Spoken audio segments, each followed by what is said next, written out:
이제 상승해서 하락으로 바뀌는 이 변곡점의 시작이 이제 2021년 10월부터 아마도 올해 연말 정도까지 진행이 될 거라고 보고, 그리고 이제 내년서부터는 이제 본격적인 대세 하락장이 펼쳐질 거예요. 근데 이런 시기에 자칫 내 집 마련을 잘못했다가는 정말 여러분들 재산상에 엄청난 손실이 발생을 할 수가 있고요. 그래서 제가 생각하는 가장 현실적인 대안은 뭐냐? 안녕하세요. 뒷동산 박상학입니다. 이번 시간엔 빅데이터 전문가이신 리치고 김기원 대표님과 함께 올해 부동산 시장을 전망해 보겠습니다. 부동산 시장을 예측한다는 게 쉬운 일은 아니지만 그렇죠. 또 지난 하반기 또 올해 초 이 대세 하락이 올 거라는 좀 얘기를 하셨었어요. 네. 근데 이제 역대급 거래 절벽이 계속되고 있는 상황인데 네. 이 대세 하락이 이미 시작됐다고 보시는지. 아, 네. 제가 이제 작년 초에 출간한 제 두 번째 책에서 제가 이제 이런 이야기를 했었잖아요. 네네. 21년 하반기 어느 즈음과 22년 상반기 어느 즈음, 이 사이 어느 즈음에 변곡점, 거대한 변곡점이 오게 될 거다라고 네네. 제가 전망을 했었고, 그리고 이제 10월에는 제가 이제 뭐라고 이야기를 했냐면 그 변곡점이 드디어 왔다. 아, 이미 왔다. 네. 네. 그래서 이제는 이 부동산 시장이라고 하는 거대한 항공모함이 상승의 에너지가 거의 다 마무리되면서 이제 선미를 서서히 이제 하락 쪽으로 틀어가는 이런 과정이라고 보시면 되고, 근데 이제 대중들의 기억들 속에는 아직도 여전히 상승에 대한 기대감이 굉장히 많이 남아 있어요. 네, 그렇죠. 네, 또 불안하기도 하고. 그렇죠. 네, 네. 그래서 이런 상승과 하락에 대한 공방이 아마도 앞으로 한 1년 정도는 펼쳐지지 않을까 생각을 하고 있고요. 그러면서 정도, 네. 시장은 시장은 내부적으로 점점 하락 쪽으로 기울어져 갈 거고, 아마도 내년 뭐 초중반 이후부터는 아마 상승에 대한 이야기는 거의 없지 않을까. 물론 이제 지역에 따라 다르긴 하지만 서울이나 좀 고평가된 이런 지역들 위주로는 내년서부터는 이제 본격적인 대세 하락장으로 들어갈 것으로 판단이 됩니다. 네. 이 변곡점이라는 게 좀, 그러니까 변곡점이란 개념을 네. 어떻게 봐야 될까요? 아, 네. 네. 부동산 시장 변곡점은 이제 원래 변곡점이라고 하는 원래 의미는 뭐냐면 네네. 이제 가격이 상승하다 하락으로 바뀌는 요 지점을 변곡점이라고 그쵸, 그쵸. 하는데 네네. 제가 바라보는 부동산 시장 변곡점은 조금 다르다라고 봅니다. 뭐냐면 부동산 시장이 이미 하락으로 접어들게 되면 내놔도 아예 팔리지를 않아요. 그쵸. 근데 그 전에 어떤 현상이 있냐면 최근처럼 거래가 정체되고 내놔도 팔리지를 않고 그런데 상승과 하락의 어떤 시그널들이 동시에 나오는 이런 일들이 네네네. 나오는 바로 이 지점을 저는 이제 부동산 시장의 변곡점이라고 보고 있는 거죠. 그래서 이미 내놔도 잘 안 팔리는 예, 이런 시장이 된 거죠. 이제 상승에서 하락으로 바뀌는 이 변곡점의 시작이 이제 2021년 10월부터 아마도 올해 연말 정도까지 진행이 될 거라고 보고, 그리고 이제 내년서부터는 이제 본격적인 대세 하락장이 펼쳐질 걸로 판단이 됩니다. 변곡점이 좀 한 1년간은 좀 이렇게 네, 갈 수 네. 있겠네요. 네. 네. 좋습니다. 하여튼 그런 이제 하락장을 좀 예측하셨는데 네. 좀 어떤 데이터로 좀 보면 네. 구체적으로 좀 그런 근거를 좀 볼 수 있는지 좀 소개를 해주시죠. 네네, 알겠습니다. 자, 지금 이제 전국적으로 한번 분위기를, 현재 부동산 시장의 분위기를 가장 잘 보여주는 데이터가 뭐냐면 이게 바로 이제 매매 전세 수급 데이터라고 하는 겁니다. 그래서 특정 지역에 지금 매수세나 매도세가 얼마나 강한지, 또 전세가 수요가 많은지 공급이 많은지를 한눈에 알 수 있는 데이터여서 아주 중요한 데이터고요. 자, 요게 이제 저희가 아마 제가 작년에 출연했을 때가 아마 3월 한 뭐 중순 말 정도 됐을 거예요. 네. 매매나 전세나 작년 3월 달 정도에는 지금 사실은 시장 구조가 상당히 좋았다. 지금 이제 보시면 그나마 분위기 좋은 데는 어디밖에 없어요? 강원도, 강원, 제주, 충남, 전북, 충북, 뭐 거기 조금 더 낀다라면 경남, 경북 정도. 요 정도만 지금 매매나 전세 시장 상황이 조금 양호한 편이고, 나머지 지역들, 서울도 그 중에서도 많이 특히 이 들어갔네요. 빨간색 네모 안에 있는 세종, 대구, 인천, 부산, 서울, 경기, 대전, 이 지역들은 전부 다 지금 상당히 매매 시장이나 전세 시장이나 분위기가 안 좋아요.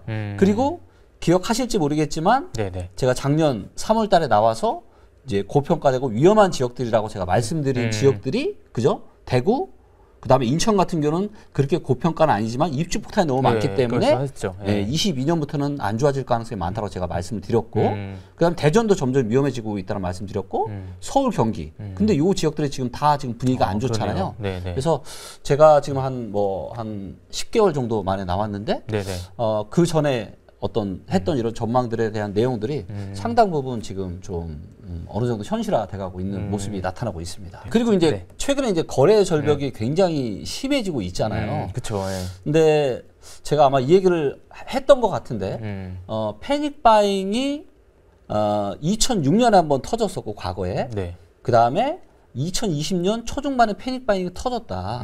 그리고 패닉 바잉이 터졌다는 얘기는 뭐냐면 진짜 있는 거 없는 거 다 끌어모아서 영끌해서 산 사람이 그만큼 많다란 말씀을 제가 드렸고 그 다음에는 거래가 줄어들 거란 말씀도 제가 아마 드렸던 것 같아요. 그렇죠. 패닉바잉이라는 어쨌든 거래량이 폭발하는 거잖아요. 그렇죠, 그렇죠. 예, 예. 그래서 실제로 요거를 데이터로 다시 한번 최신 데이터로 제가 보여드리면 요건 이제 서울, 경기, 인천의 이제 아파트 거래량 데이터입니다.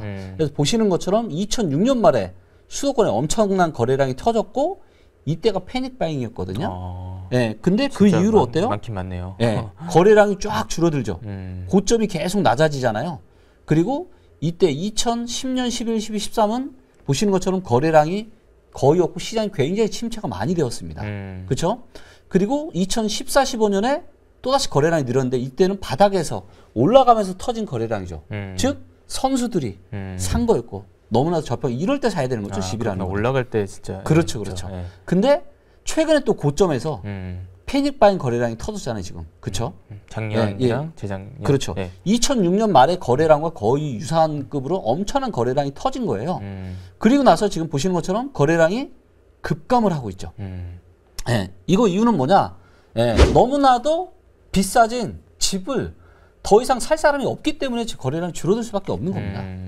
예, 이유는 명백하죠. 너무 비싸서. 그리고 너무 비싼 것도 있고 살 사람은 다 샀다는 거죠. 그러니까 작년에 한참 많이 나왔던 뉴스가 2030이 영끌해서 샀다. 자, 2030이 영끌까지 해서 샀는데 그러면 도대체 누가 사줄 수 있겠습니까? 없겠죠. 예, 그래서 더 이상 사줄 사람도 없고 또 사기에는 너무 비싸고 이런 이유들이 겹치다 보니까 시장이 지금 하락의 에너지가 점점 강해지면서 그런 하락에 대한 실제 데이터들이 나오고 있고 거래량도 이렇게 없는 거예요. 또 평소에 이제 그런 이제 주택 구매력 지수를 좀 중요하게 보신다고 맞습니다. 얘기를 많이 하셨는데 이런 부분이 좀 어떻게 지금 현상과 좀 연결될 수 있을까요? 네네. 우리가 이제 집이라는 거는 인생에서 가장 비싼 구매 의사 결정이잖아요. 그렇죠? 네. 그리고 여기에 대한 제가 좀 직설적으로 말씀 여기에 대한 베팅을 내가 언제 할 건지 어디에 할 건지에 따라서 인생이 너무 달라져요. 어깨에서 잘못했다가는 물론 한 1, 2년간은 좋을 수 있죠. 왜? 올라가니까. 머리까지는 뭐 좀 있으니까 룸이. 그렇죠, 그렇죠. 예, 룸이 있으니까. 하지만 만약에 한번 떨어지게 되면 이게 뭐 적게는 20에서 많게는 40%까지 떨어진다라는 이미 역사적으로 데이터가 이야기를 하고 있거든요.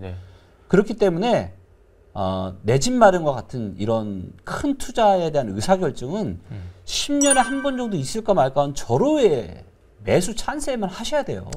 인내를 할 필요가 있다는 거죠. 분위기에 휩쓸려서 하시면 안 된다는 거죠. 그리고 그럼 그걸 어떻게 알 수 있어? 자, 그러면 주택 구매력 지수가 뭐냐? 여기에는 굉장히 중요한 데이터 3가지가 들어갑니다. 첫째, 주택 가격이 들어가고요. 두 번째, 사람들의 소득이 들어가고요. 셋째, 대출 금리가 들어갑니다. 네, 그래서 집값에 영향을 미치는 이 중요한 3가지가 다 들어가요. 그래서 집값이 얼마나 비싼지 싼지가 들어가고 사람들의 소득이 지금 높은지 낮은지가 들어가고 그 다음에 현재 대출 금리가 얼마니까 내가 대출 끌어다가 내가 집을 샀을 때 내가 이자를 부담할 수 있는 이게 얼마나 되는지를 측정을 할 수 있는 데이터거든요.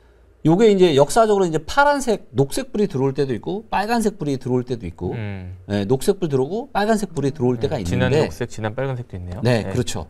그래서 막대 그래프가 높고 녹색 불이 진할 때 이때가 주택 구매력 지수가 저평가되었을 때. 그러니까 이때 사야 돼, 이때. 그때가 과거로 돌이켜보면 2005년 정도. 그 다음에 최근에는 2013년부터 녹색불이 들어오기 시작했죠. 13, 14, 15, 16, 17년까지도 녹색불이 들어왔습니다.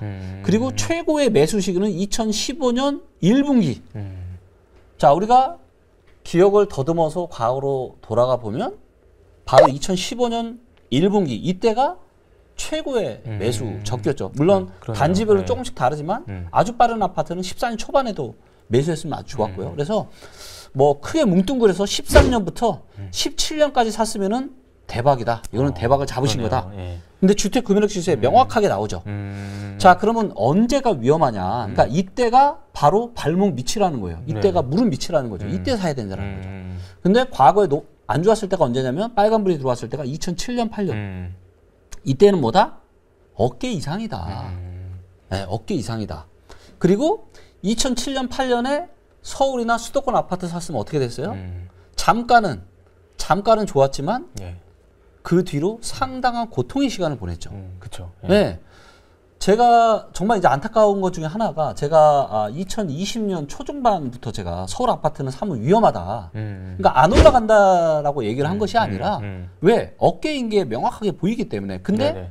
저를 이제 이렇게 대체 하락물차로 이렇게 오인하시는 분들이 많아서 개인적으로 마음이 좀 참 안타깝습니다. 근데 아마 시간이 지나시면 이런 진정성을 아마 알게 되실 거라 생각하고 있고요.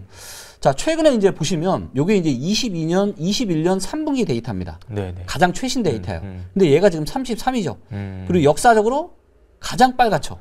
그러네. 가장 낮네요. 가장 밑에 있고 가장 빨갛습니다. 즉 주택 구매력 지수가 지난 2004년부터 2021년까지 무려 한 17년 동안의 데이터 중에서 역사적으로 가장 안 좋습니다. 즉 지금 이게 어깨 위인지 머리 꼭대기인지 알 수는 없지만 네네. 너무너무 지금 역사적으로 가장 지금 집 사기에 위험하다라고 이야기를 하고 있는 거예요. 기간이 네. 짧은 게 아니라 최소 네. 5년에서 한 7, 8년, 10년까지도 이렇게 가니까 네.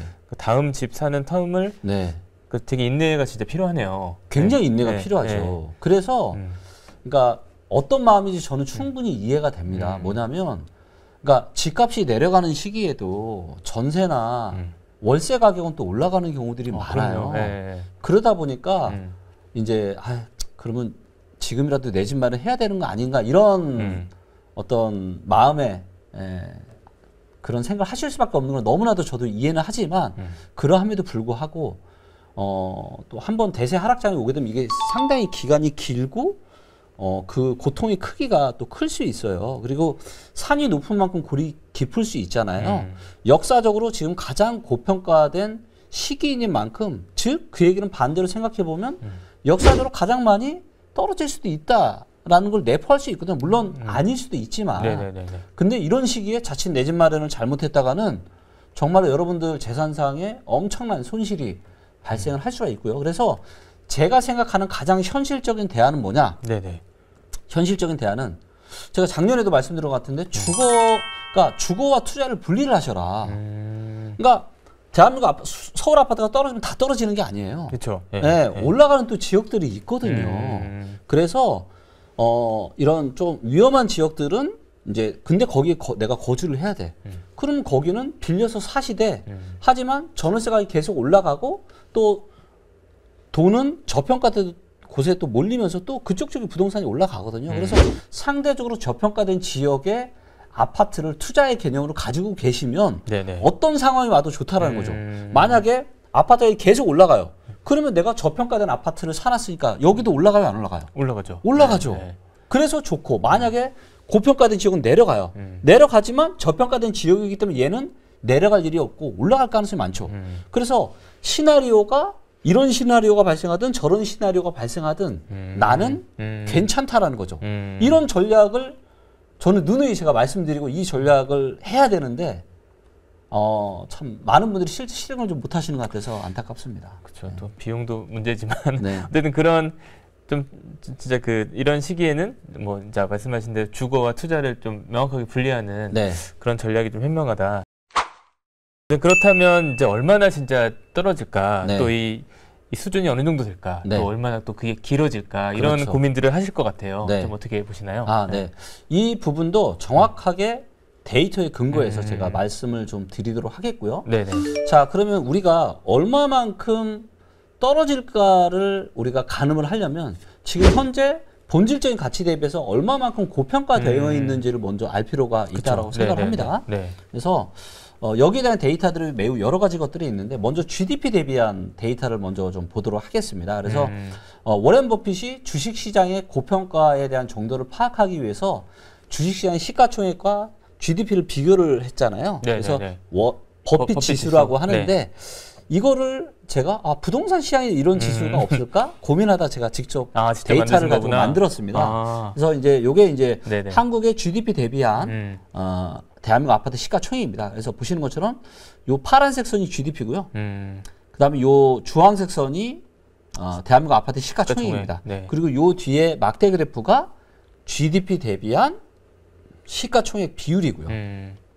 그래서 21년 3분기 가장 최신 데이터 기준으로 GDP 대비해서 지금 아파트의 시가총액은 10배 가까이 됩니다. 그러니까 GDP보다 대한민국 1년치 경제 총 이거보다 지금 10배 정도 지금 고평가돼 있다는. 아니요, 고평가는 아니고. 고평가는 아니고. 그러니까 10배 정도 지금 된다.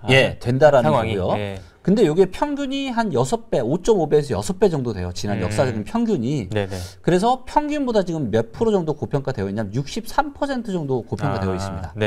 그러면 63% 고평가되어 있으면 얘가 이제 평균까지 떨어지려면 39% 하락하면 돼요. 그래서 GDP로 봤을 때는 역사적인 평균까지 떨어지려면 39% 정도 하락할 수 있다는 걸 우리가 가늠해 볼 수 있는 거죠. 39%, 거의 40%. 그렇죠.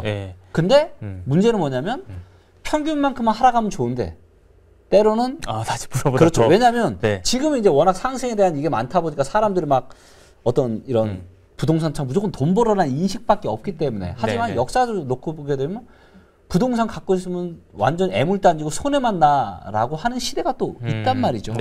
그런 시대에는 공포에 사람들이 빠지고 아무도 쳐다보지 않기 때문에 헐값에 막 나오는 거예요. 그러니까 아까 보셨던 주택 구매력 지수가 그렇게 높아지죠. 그렇구나. 그러니까 대중들의 이런 심리가 반드시 반복이 된다는 걸 좀 인지하셨으면 좋겠고요. 지금은 상상이 안 가시겠죠.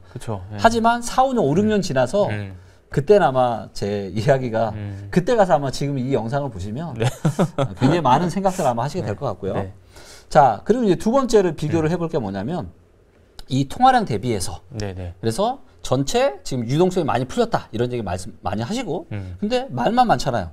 그래서 이걸 또 저는 제가 데이터로 저는 답을 내야 되는 사람이니까 그러면 대한민국 전체 지금 통화량과 아파트 시가총액을 비교해보자라고 해서 만든 게 통화량 대비한 아파트 시가총액 데이터입니다. 자, 보시는 것처럼 가장 최신 데이터가 21년 10월인데요. 요게 이제 통화량 대비해서 지금 보시는 것처럼 통화량, 파란색이 통화량이고요. 요 빨간색이 아파트 시가총액이에요. 그래서 지난 2004년 이후로 계속 서로 엎치락 뒤치락 하면서 되게 비슷하게 움직여 왔잖아요. 근데 이게 이제 2019년서부터 특히나 20년 중반 정도서부터는 보시는 것처럼 완전히 벌어졌네요. 그렇죠? 통화량이 증가하는 속도보다 아파트의 시가총액이 증가하는 속도가 훨씬 더 가파르죠. 그래서 제가 근데 여기에는 두 가지 이유가 있다고 제가 말씀드렸습니다. 코로나로 인한 유동성, 정부 임대차 3법. 만약에 이게 없었으면 이렇게까지 올랐을까요? 만약에 이 두 가지가 없었다라면 오르긴 올랐겠지만 절대로 이렇게까지 오르지는 않았을 겁니다. 이거는 뭐 누가 생각을 해봐도 이거는 명확한 근거가 있는 이야기라고 생각을 하고 있고요. 그래서 이게 지금 47% 고평가되어 있는데 통화량보다 그러면 몇 프로 하락해야 통화량 정도까지 내려오냐면 32% 하락해야 됩니다. 근데 평균이죠. 평균. 근데 이제 보시면 언제가 그리고 이제 이 통화량 대비한 아파트 시가총액 데이터를 가지고 의사결정하실 때는 가장 잘 맞는 데가 어디냐면 시가총액이 대다수가 어디에 있어요? 서울. 서울과 가까운 경기도 인근. 그렇죠. 그래서 수도권 아파트 투자할 때 이 지표 가지고 하시면 좋고요. 자, 보시는 것처럼 2004년 5년에는 통화량보다 시가총액이 밑에 있었죠. 그 다음에 2013, 14, 15년 이때도 통화량보다 밑에 있었죠. 그러니까 딱 두 가지만 겹쳐보시면 돼요. 주택 구매력 지수에 지금 녹색불이 들어왔냐 안 들어왔냐. 그 다음에 통화량보다 아파트 시가총액이 밑에 있냐 없냐. 이 두 가지가 겹치잖아요 지금. 그렇죠? 겹치는 시기가 그때가 바로 여러분들이 영끌할 시기예요. 근데 그때는 많은 사람들은 뭐요? 아마 이런 얘기 들으실 겁니다. 지금 부동산 사면은 지금 큰일 나는 거 아니야? 무서워서 못 사요. 또. 그렇죠. 못 사죠. 네. 네. 그렇기 때문에 여러분들 절대로 뇌피셜이나 주변 분위기나 이런 거에 근거해서 여러분들의 가장 소중한 의사결정을 그렇게 하시면 안 된다는 거예요. 왜? 내 인생은 아무도 책임져 주지 않잖아요. 그렇죠. 예. 네, 그래서 아니 그냥 너무 심플하지 않아요? 그렇죠. 네, 저는 제가 데이터로 정말 저도 굉장히 많은 투자를 해봤지만 네네. 너무너무 쉬워요. 아. 그리고 우리가 직장 하나 잘 잡기 위해서도 초등학교 때부터 대학교, 대학원, 박사까지도 공부하는데 근데 그거보다 부동산 투자 진짜 한두 번 잘하면 훨씬 더 많은 재산을 모을 수가 있는데 그렇죠. 여기에 대한 노력을 당연히 하셔야죠. 관심 가지셔야 되고요. 노력하셔야 됩니다. 그래서 지금 통화량으로 봤을 때 32% 정도 하락할 수 있다. 아. 네. 자, 그리고 이제 세 번째가 전세 대비한 저평가 인덱스입니다. 자, 전세를 왜 여기다 넣냐? 전세는 투자 목적이 1도 없기 때문입니다. 또 실거주니까. 그렇죠. 네. 그래서 실제 수요가 몰리는 만큼 전세 가격이 움직여요. 그래서 전세 가격과 매매 가격을 비교를 해서 이런 저평가 인덱스를 만들었고요. 22년 1월 달 기준으로 전세 대비해서 서울의 아파트 매매가에는 31.7% 정도 고평가되어 있습니다. 그리고 얘도 보니까 15, 16, 17년까지도 저평가했죠. 네. 그러니까 서로 다른 데이터지만 같은 시기가 저평가하고 같은 시기가 고평가예요. 그리고 지금은 역사적으로 지금 가장 고평가 수준에 있고 그럼 얼마 하락해야 되냐면 24% 하락해야 본전입니다. 자, 근데 보니까 이건 이제 제가 지역별로 다 뽑았는데 모든 지역이 다 또 고평가는 아니죠. 자, 충북, 경남, 경북은 확실한 저평가입니다. 자, 이 지역에 거주하고 계신데 아직도 내 집 마련 못 하신 분들은요. 급매물 나오면 지금이라도 내 집 마련 하셔야 돼요. 충북, 경남, 경북. 그렇죠. 네. 그리고 충남, 전북, 전남, 울산은 또 어때요? 여기도 별로 점수가 안 높죠.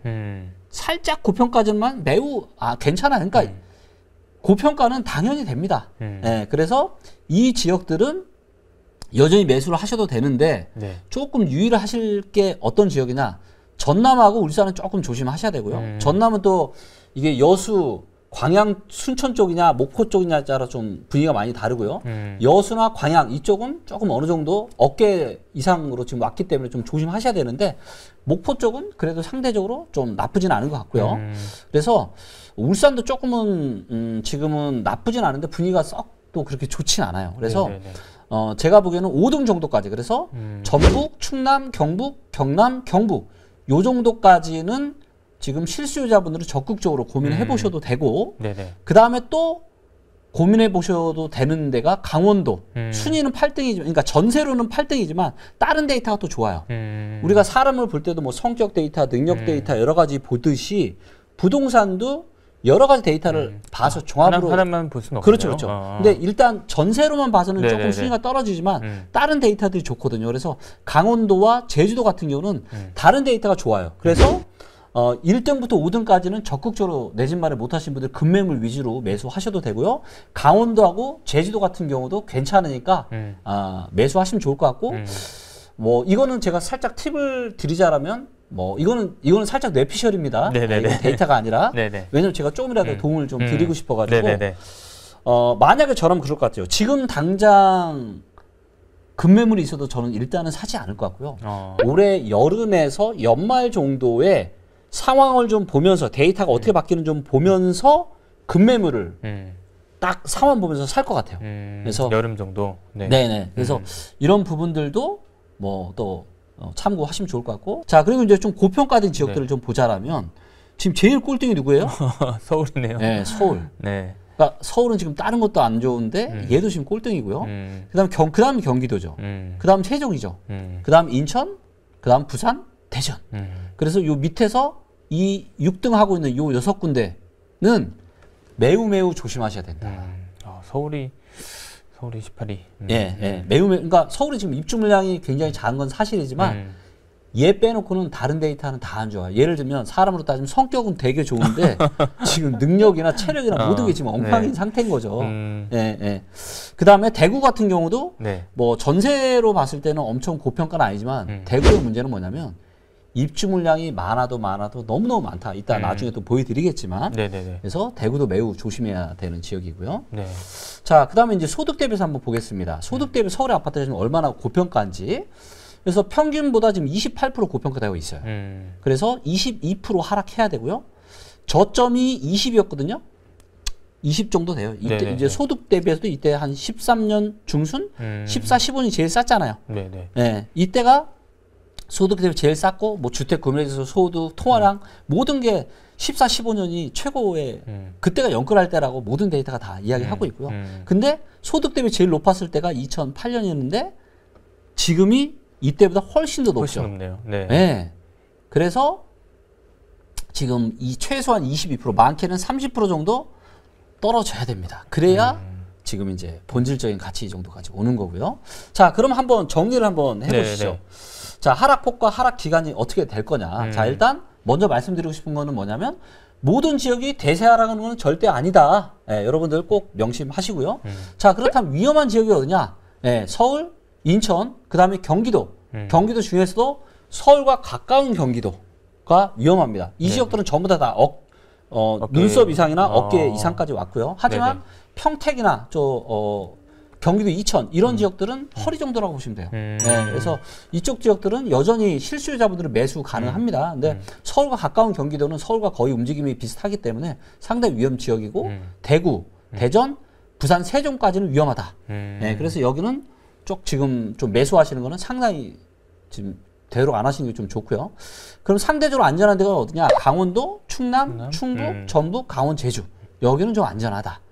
자, 그래서 각 지표별로 요거는 이제 좀 고평가된 지역 이야기 말씀드리는 거고요. 네네. 그래서 여러 가지 데이터상 지금 22에서 많게는 39% 그래서 20에서 40% 정도 네. 지금 하락을 해야 평균이 되는 거예요. 근데 본격적으로 하락이 되면 더 큰 하락이 나타날 수도 있거든요. 그래서 이런 부분을 감안하시고 그래서 적게 떨어지면 한 20 정도, 많으면 40 정도 떨어질 수 있구나. 물론 지금은 절대 상상이 안 가시겠지만 이제 상상이 안 가긴 하네요. 네, 안 가시죠? 네네. 네, 역사는 이야기하고 있고 데이터는 이야기하고 있습니다. 자, 그럼 하락 기간은 또 어떻게 될 거냐? 자, 하락 기간도 지역마다 또 다 다를 거예요. 네네. 그래서 짧게 하락하는 지역은 한 2년 정도, 길게 하락하는 지역은 한 4년 정도. 네네. 그리고 서울 같은 경우는 아마도 25년이나 26년 정도까지 하락을 하지 않을까. 하지만 이건 또 향후의 입주 물량에 따라서 더 길어질 수도 있습니다. 무슨 얘기냐면 지금 이제 정부가 뒤늦게 이제 3기 신도시를 공급하려고 하고 있잖아요. 또 지금 대선 우리 후보자분들도 엄청난 지금 공급 정책을 쏟아내려고 하고 있고 이런 것들이 현실화되는 시기가 뭐 빨라도 25, 26, 늦어지면 26, 27인데 그렇다면 이런 입주 물량이 어느 시기에 얼마만큼 들어올 것이냐는 한 2, 3년 전에 알 수 있거든요. 예, 그래서 바뀌는 데이터들을 보면서 하락에 대한 그리고 여러 가지 주택 뭐 소득이나 통화나 여기에 대한 저평가 정도를 가늠을 하면서 24, 25년부터 째려보면 될 것 같아요. 데이터 보면서 밀접하게. 그리고 이거는 뭐 제 뇌피셜이 아니라 네네. 이거는 제가 말씀드렸지만 정확한 데이터에 근거해서 제가 제시를 하고 있는 겁니다. 뭐 인구가 줄어도 서울은 이제 집중될 수밖에 없으니까. 그렇죠. 서울은 안 떨어진다. 네. 이런 건 이제 뭐 그렇게 많이 하시는데 네, 정말 맞습니다. 약간 근데 지표를 보면은 서울도 네. 지금 되게 위험한 상황이잖아요. 맞습니다. 정말 서울도 떨어질까 네. 이런 거에 대해서는 어떻게 보시나요? 네, 정확하게 데이터로 보여드리도록 하겠고요. 네네. 자, 서울은 안 떨어진다, 강남은 안 떨어진다. 이건 뭐냐면 대표적인 뇌피셜입니다. 네, 자, 이런 얘기가 있죠. 일자리와 사람이 몰리는 수도권에 투자해 돈 번다. 지방은 일자리랑 사람이 줄어드니까 투자하지 마라. 언뜻 들어보면 어때요? 그렇죠. 맞는 얘기죠. 네. 언뜻 들어보면 맞는 얘기예요. 근데 여러분들 저는 부동산과 관련된 거의 모든 데이터를 저는 다 보고 있습니다. 실시간으로. 자, 지방이어도요. 일자리가 늘어나고 지방이어도요. 그래서 사람이 증가하고 인구수가 증가하는 지역이 있어요, 없어요? 많아요. 생각보다 굉장히 많습니다. 예, 수도권만 일자리와 사람이 몰리는 게 아니에요. 지방이어도 그러니까 지방 소멸이니 뭐 이런 얘기를 하는데 그거는 완전 시골. 그냥 지방이 아니라 완전 시골. 근데 지방 중에서도 그 지역의 중심이 되는 지역들이 있단 말이죠. 그렇죠. 네. 그리고 그 중에서는 일자리가 몰리고 사람이 증가하는 지역이 분명히 있다. 그래서 여러분들 절대로 뇌피셜로 하지 마시고 데이터에 근거, 팩트에 근거해서 의사결정하셨으면 좋겠고요. 자, 강남 불패란 말이 나온 이유는 딱 하나입니다. 뭐냐면 대한민국에서 가장 비싸기 때문에 그래요. 가장 비싸니까 이슈가 되는 겁니다. 그리고 가장 비싼 동네인데 계속 비싸잖아요. 그렇죠. 예, 10년 전에도 대한민국 가장 비쌌고 지금도 가장 비쌌고. 그래서 강남 불패의 정확한 의미는 뭐냐면 강남보다 더 비싼 데는 없어. 강남이 최고야. 이게 바로 강남 불패지. 강남이라고 해서 가격이 안 떨어지는 게 강남 불패가 아니다라는 겁니다. 자, 그러면 제가 정확한 데이터로 제가 한번 보여드릴게요. 자, 2019년부터 21년 12월 달까지 3년 동안, 무려 3년 동안 서울 굉장히 많이 올랐죠.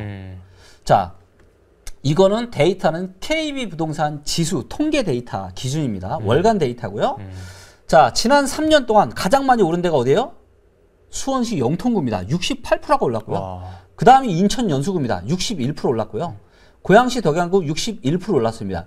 의왕시 59% 올랐고요. 자, 세종시도 55% 올랐고요. 부산 해운대구 55% 올랐습니다. 자, 여기서 20등 안에 서울은 누구밖에 없어요? 노원구. 노원구밖에 없죠. 노원구밖에 없어요. 자, 그러면 서울보다 훨씬 더 지난 3년 동안 많이 오른 데가 많다, 안 많다? 맞네요. 많다. 네네. 자, 강남구를 제가 찾아봤어요. 찾아봤더니 몇 등이다? 81등이다. 이게 시군구가 정확하게 171개입니다. 통계 데이터로 나오는 시군구가. 네네. 171등 중에요. 강남이 81등이에요. 상승률이. 강남이 가장 많이 오른 게 아니에요.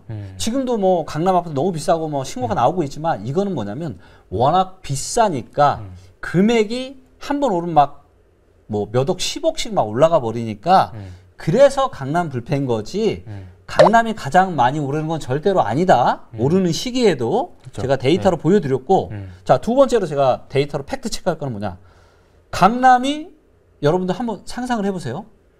때로는 강남이 대한민국 부동산 시장에서 가장 많이 떨어지는 지역 중에 하나일 때도 있었습니다.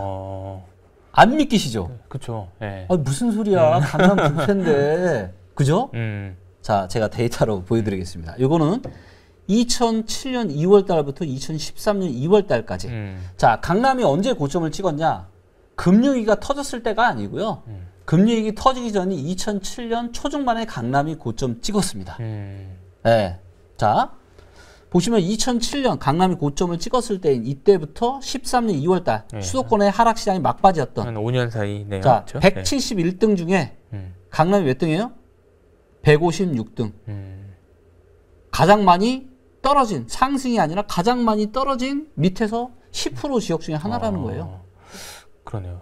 네, 서울 강남구, 서울 양천구. 자, 이때는 누구밖에 없어요? 자, 150등부터, 그러니까 밑에서 150등, 171등까지 서울하고 경기도밖에 없죠. 자, 무슨 얘기다? 네. 자, 많은 분들의 얘기처럼 일자리와 사람이 몰리는 수도권에 투자하라는 말이 항상 맞냐? 아니다라는 거죠. 데이터는 명확하게 이야기하고 있잖아요.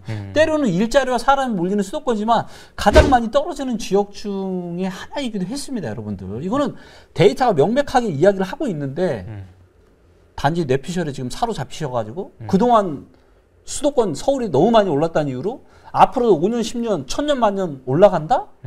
가장 최고다? 아니다라는 겁니다, 여러분들. 근데 어쨌든 거래가 절벽인데 네. 또 강남에서는 신고가가 나와요. 네. 또 그런 상황들을 좀 어떻게 해석할 수 있을까요? 네. 자, 이거는 이제 이유가 좀 있는데요. 이건 정부 정책하고 좀 영향이 있습니다. 뭐냐, 정부 정책, 그 다음에 코로나로 인한 자산 버블의 영향이 굉장히 큰데요. 네네. 자, 일단 15억 이상 고가 아파트는 대출이 안 됩니다. 즉, 현금 부자만 매수가 가능합니다. 자, 그런데 최근에 제 주변에도 있지만 뭐 주식, 코인, 비대면 온라인 사업으로 엄청나게 부자가 된 사람이 많더라고요, 보니까. 네네네. 자, 그래서 아직은 여전히 왜 현금을 갖고 이렇게 어떻게 보면 이제 좀 벼락부자가 된 거죠. 최근 한 1, 2년 사이에. 네, 그러다 보니까 벼락부자니까 그 전에 고가 아파트가 있었어요, 없었어요? 없었죠. 없었죠. 그러니까 산 거죠. 근데 만약에 원래 부자였어요.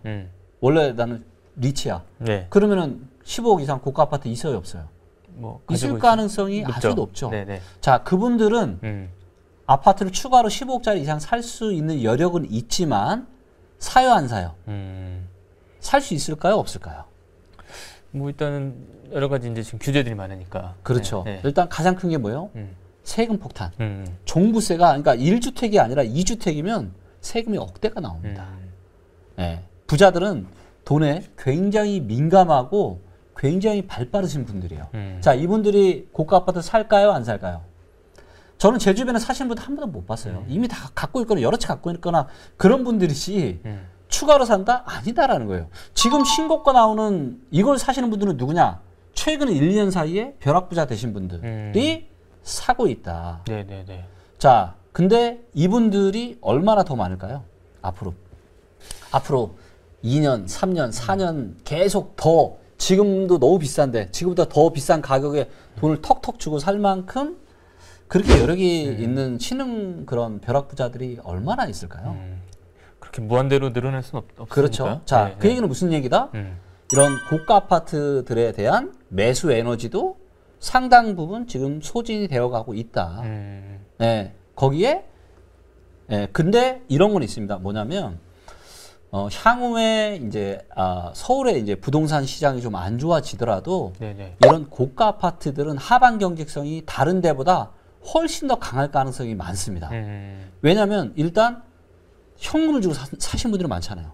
현금 주고 샀으니까 떨어져도 부담이 돼요, 그렇죠. 안 돼요? 이자 부담이 없으니까. 그렇죠. 그렇죠. 예. 네. 근데 만약에 이걸 대출 껴서 사신 분들 같으면 막 불안해 막 하시면서 막 토해낼 수도 있고. 네. 근데 느긋하잖아요. 뭐 어차피 돈이 있으니까 뭐 떨어지든 말든 뭐 나는 느긋하다.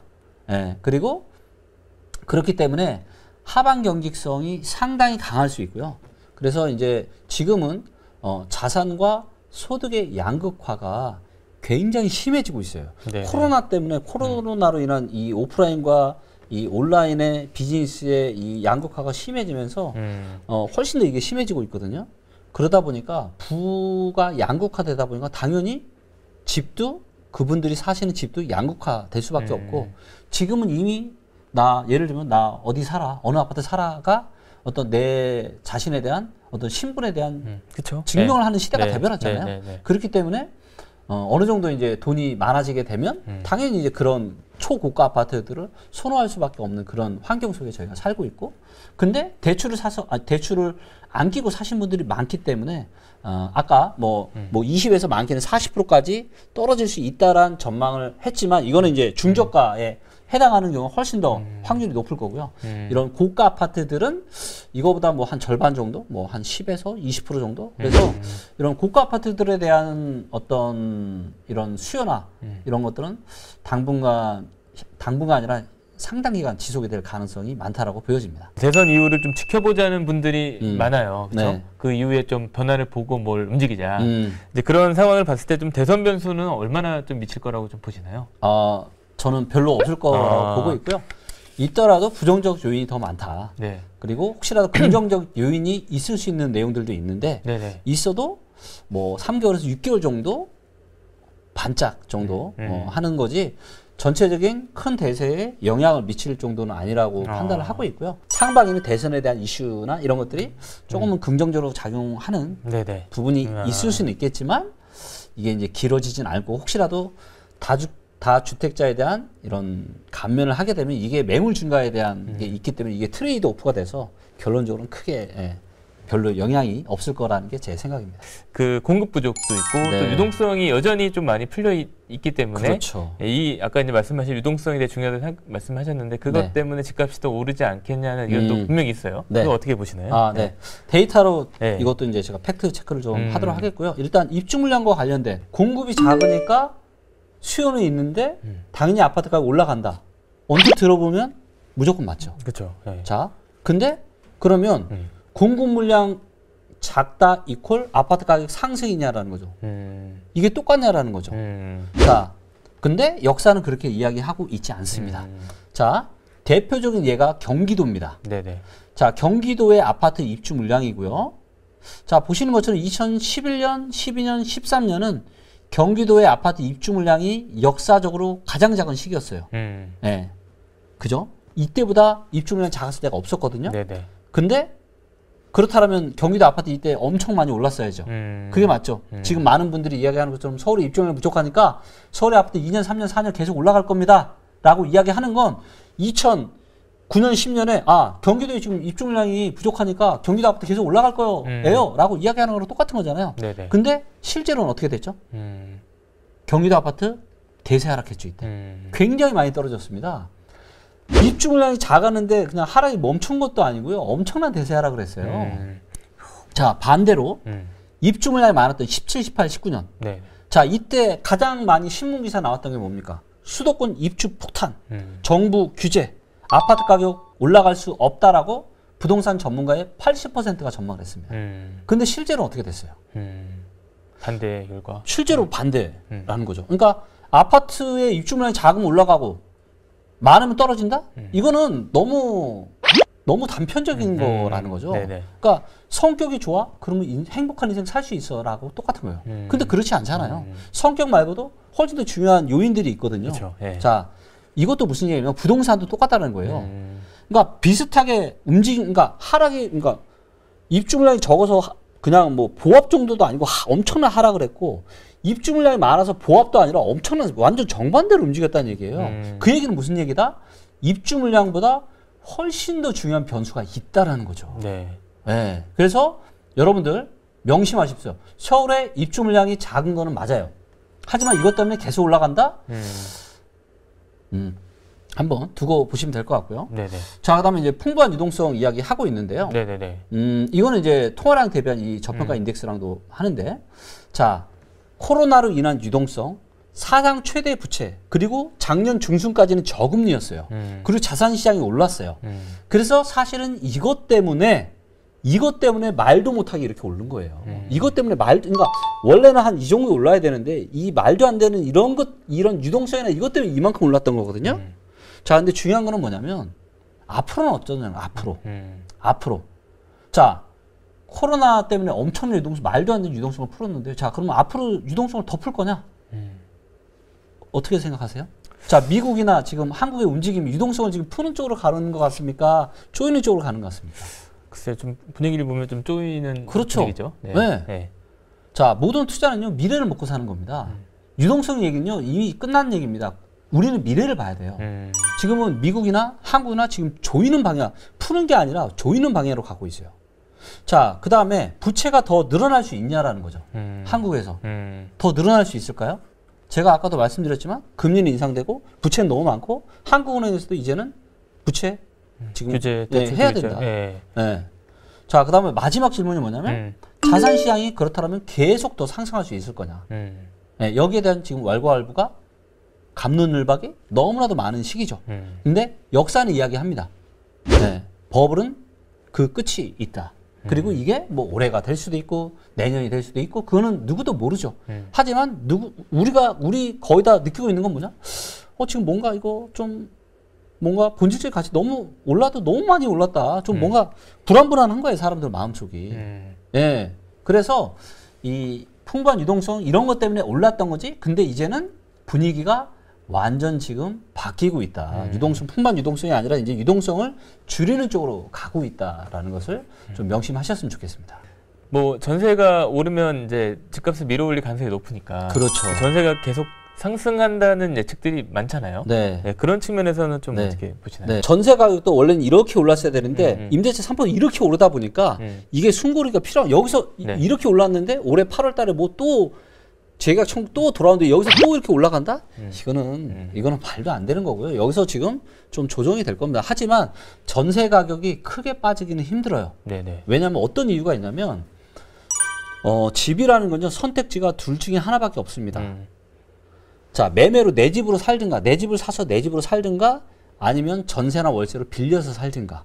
근데 만약에 매매 시장이 안 좋아지잖아요. 지금처럼 불안불안하잖아요. 그럼 수요가 어디로 몰릴 수밖에 없어요? 전세나 월세 시장으로 몰릴 수밖에 없어요. 그러니까 수요가 많아지니까 수요가 많아지는 시장은 가격이 그래도 우상향을 유지할 가능성이 많겠죠. 그렇죠. 네. 그래서 제가 말씀드리고 싶은 건 뭐냐면 수도권의 지금 뭐 아파트 시장의 매매의 어떤 대세 하락장이 혹시라도 오게 될지라 할지라도 급격한 입주 폭탄이 없는 지역, 즉 인천 빼고 서울이나 경기도의 이런 일부 지역들은 수요가 전월세로 몰릴 수밖에 없기 때문에 이 지역들은 여전히 이제 어떤 전월세 가격은 아마 뭐 이런 횡보나 우상향할 가능성이 많습니다. 실수요자라고 할 수 있는 또 1주택자도 네. 지금 상황이 되게 고민이 많을 것 같아요. 그렇죠. 1주택자들은 좀 어떤 전략을 좀 갖고 있는 게 좋을까요? 아, 네. 네. 참 이게 1주택자분들이 가장 큰 문제인데요. 왜냐면 이제 내가 집을 팔고 나면 또 어딘가에 살아야 되잖아요. 그렇죠. 예. 네. 근데 거기에 따르면 이동에 따른 부담도 있고 또 내가 환경을 또 바꿔야 되는 그런 부담, 여러 가지 이런 거래에 대한 이런 비용이 적지 않거든요. 네네. 그래서 이제 고민을 좀 진지하게 해보셔야 되는데 데이터로 볼 때 우리가 아까 보니까 20에서 40% 정도 하락할 수 있다라고 보여지고 있잖아요. 이게 뭐 당장 하락한다라는 것이 아니라 네네.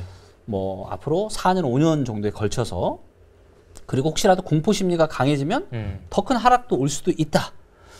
그래서 1주택자 분들 중에서 고민을 해보실 수 있는 분들은 첫 번째 세금 부담이 별로 없으신 분들, 내가 팔았을 때 양도세 비과세나 세금을 내더라도 아주 작으신 분들, 그래서 거래 비용이 아주 작으신 분들, 이분들은 고민을 좀 해보실 필요가 있을 것 같고요. 근데 제가 여쭤보고 싶은 건 만약에 팔았어요. 근데 하락을 했어요. 그러면 과연 그때 가서 다시 사실 수 있겠냐라는 거죠. 네, 그래서 일단은 또 그런 것들도 나중에 데이터를 좀 보시고 좀 다시 매수를 좀 하시면 좋을 것 같고요. 일단 첫 번째, 지역마다 이것도 또 달라요. 왜냐하면 하락이나 상승에 대한 그쵸. 예, 어떤 예. 그런 강도나 이게 또 다를 거기 때문에 첫 번째, 인천이나 대구다. 세금 부담 없으신 분들 적극 고려해봐도 된다. 왜?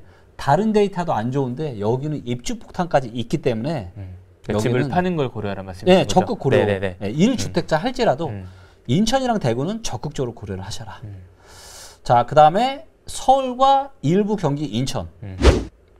이 지역들은 중저가의 경우는 적극 고려해라. 중저가. 네, 그래서 아까도 제가 말씀드렸다시피 조금 좀 아주 이제 좀 고가 아파트들 이런 경우에는 이제 부자들을 굉장히 선호하고 현금으로 사놨기 때문에 이제 어떤 충격이 오더라도 이런 하방 경직성이 상당히 강할 가능성이 많거든요. 그래서 그런 부분들이 있기 때문에 이런 걸 굳이 또 팔고 세금 부담 거래 비용과 감안해서 파는 거는 조금 자제하시는 게 저는 좋을 것 같고요. 다만 중저가 경우에는 이미 지금 하락하는 중저가 단지들이 꽤 많이 나오고 있어요. 그래서 이런 지역들의 경우에는 적극 고려를 좀 하셔라. 네. 더 빠지기 전에 그렇죠, 그렇죠. 그렇죠. 말씀이신 네, 거죠? 네. 네. 그 다음에 대전이나 부산 아직은 이제 하락세가 나타나고 있지는 않지만 뭐 아마도 분위기는 지금 아까 보셨다시피 굉장히 안 좋아지고 있고 그래서 이 지역들도 내년 정도서부터는 조금 분위기가 좀 안 좋아지는 쪽으로 저는 갈 거라고 보고 있는데 그래서 이 지역들 같은 경우도 중저가의 경우는 고려는 해볼 수 있다. 네, 고려해볼 수 있다. 그리고 충남, 충북, 경남, 경북, 전북, 강원도, 제주 여전히 데이터가 괜찮다라고 하는 이 지역들은 1주택자 당연히 보유 전략 유효하고요. 무주택자 분들이라 하실지라도 이런 급매 위주로 매수하셨으면 좋겠고 타이밍은 올해 여름부터 연말 어느 정도 즈음이 좀 좋지 않겠나. 그리고 내년 상반기 어느 정도 즈음까지. 그래서 타이밍 좀 잘 보셔서 매수하시면 좋을 것 같습니다. 네네네, 좋습니다. 마지막으로 뭐 그러면 이제 무주택자, 무주택자 매수 타이밍도 궁금할 것 같아요. 네. 어떻게 정리할 수 있을까요? 네. 만에 하나 지금 뭐 3년 정도에 뭐 이런 퍼펙트 스톰이 올 수도 있다 뭐 이런 얘기를 또 하시는 분들도 있잖아요. 네네네. 네, 뭐 그거는 저희가 알 수 없기 때문에 예단하기도 힘들고 하지만 그러함에도 불구하고 만에 하나 1, 2년 안에 큰 경제 충격이 왔다. 그랬을 때는 가격이 단기간에 굉장히 급락을 할 수 있어요. 그럴 때는 지역 구분 없이 실거주자분들은 매수 고려하셔야 됩니다. 그래서 단기간 급락 왔을 때 단기간에 한 20-30% 이상 막 떨어졌다. 그럴 경우에는 매수 하시는 전략이 유효하고요. 근데 이게 아니다라면 인천이나 대구 같은 지금 이제 안 그래도 안 좋은데 입주 폭탄까지 있는 이런 지역들은 24년, 25년부터 매수 타이밍을 고려해 보셔야 될 것 같고요. 그리고 이제 바뀌는 데이터를 좀 보면서 네네. 그래서 일반인 분들이 이제 이런 데이터를 사실 어디서 보기가 힘들어요. 그래서 저희가 이 리치고 앱에다가 이 집에 살기가 얼마나 좋은지를 보여주는 거주 점수, 네네. 이 집을 투자하기에 얼마나 좋은지를 보여주는 투자 점수, 이것들을 저희가 인공지능 기술까지 결합을 해서 다 만들어 놨거든요. 그리고 이제 AI로 미래각 예측을 또 하고 있고, 그래서 그런 부분들이 지금 상당히 좀 고도화돼서 74% 정도의 지금 적중률을 보이고 있거든요. 네네네. 그래서 이런 거 참고하셔가지고 네. 좀 매수 타이밍 좀 고려하시면 좋을 것 같고요. 그 다음에 서울과 일부 경기, 인천 이 지역들 경우에는 24년이나 26년 정도서부터 고려를 좀 하셔야 될 것 같고, 네네네. 그다음에 지금 이제 대선 후보들이 이야기하는 지금 어떤 신도시나 공급 정책들이 조금 가시화되는 이런 부분들을 좀 감안을 하면서 같이 의사결정을 좀 하셔야 될 것 같고요. 그다음에 대전이나 부산도 24년, 25년부터 고려 매수에 대한 고려를 해보셔도 될 것 같고, 그다음에 지금 이제 저평가 지역들, 이 지역들은 앞으로 1년 안에 금매가 온다. 네, 매수 굉장히 유효하다라는 거죠. 그리고 22년 하반기, 올해 하반기서부터 내년 상반기 어느 즈음에 조례 매수 찬스가 올 수도 있다. 네, 그리고 혹시 그런 매수 찬스가 오게 되면 네, 제가 다시 한번 또 말씀드리도록 하겠습니다. 그때 가서 어쨌든 뭐 서울이나 경기 같은 경우는 24년 이후에 좀 매수 기회가 올 가능성이 높다고 데이터가 얘기하고 있으니까 네. 당장 너무 막 급하게 네. 마음 졸이실 필요는 없어야 하는 말씀은 좀 있겠네요. 네. 네. 그래서 저는 그럼에도 불구하고 무슨 소리야? 서울의 아파트는 계속 올라갈 거야 라고 생각하시는 분들이 계시다라면 제가 그분들한테 조언 드릴 수 있는 최고의 조언은 뭐냐? 그러면 수도권은 거주만 하세요. 투자는 하지 마시고. 그럼 투자는 어디다 해요?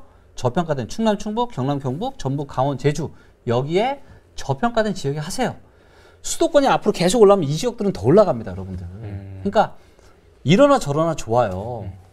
근데 만약에 리스크를 생각하면 그럴 수 있으니까 반드시 이게 사실은 쉽지 않다는 걸 압니다. 이게 거주와 투자를 분리한다는 게 사실 이게 얼마나 어려운 일인지 알고 일반인 분들이 뭐 임장하고 뭐하고 어려운지 알지만 하지만 그러함에도 불구하고 이거에 대한 의사결정이 여러분들의 인생을 정말 직설적으로 말씀드리면 대박이 나게 만들 수도 있고 쪽박이 나게도 만들 수 있거든요. 너무나도 중요한 의사결정인데 공부 좀 하고 주말에 시간 좀 내서 임장하는 게 그렇게 과연 어려운 일일까요? 그 정도의 노력은 해야죠. 시간과 노력을 들여야죠.